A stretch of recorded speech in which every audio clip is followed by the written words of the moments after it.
Let's see this question. Now this question says if the area of triangle with vertices B4 and if the points are collinear then beta is.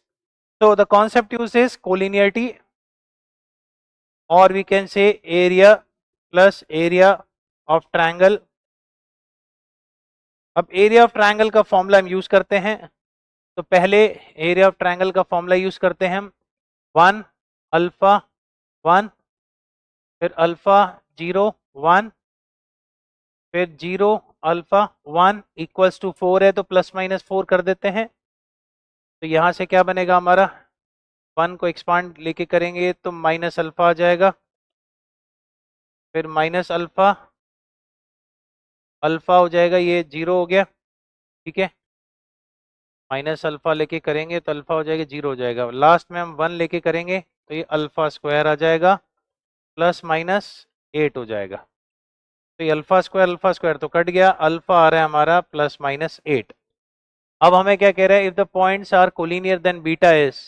अब ये point collinear हैं तो हम चाहें तो slope निकाल लेते हैं पहले और इनका इक्वेट कर लेते हैं, ठीक है।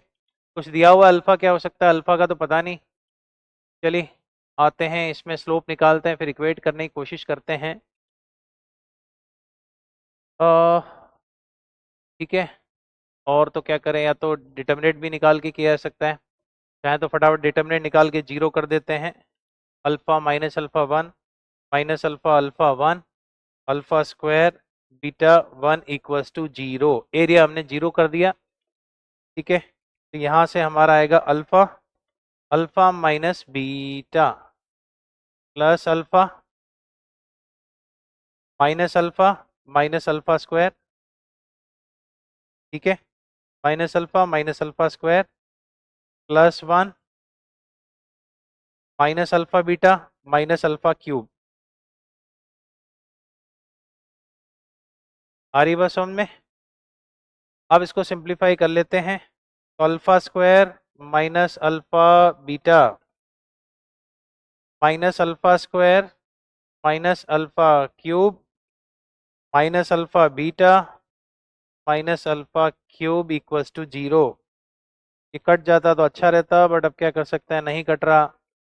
अल्फा स्क्वायर कट रहे हैं, ठीक है। अल्फा कॉमन ले लेंगे तो वो भी कट जाएगा, तो हमारा बचेगा 2 बीटा, सॉरी 2 भी कट जाएगा, तो सीधा यहाँ से आ रहा है beta equal to alpha square आ जाएगा। मतलब हमारा जो बीटा जो है वो 64 आएगा। So the correct answer is A option. तो बीटा में कोई कंफ्यूजन क्रिएट नहीं किया इन्होंने, बीटा का आंसर अल्फा स्क्वायर दे दिया है।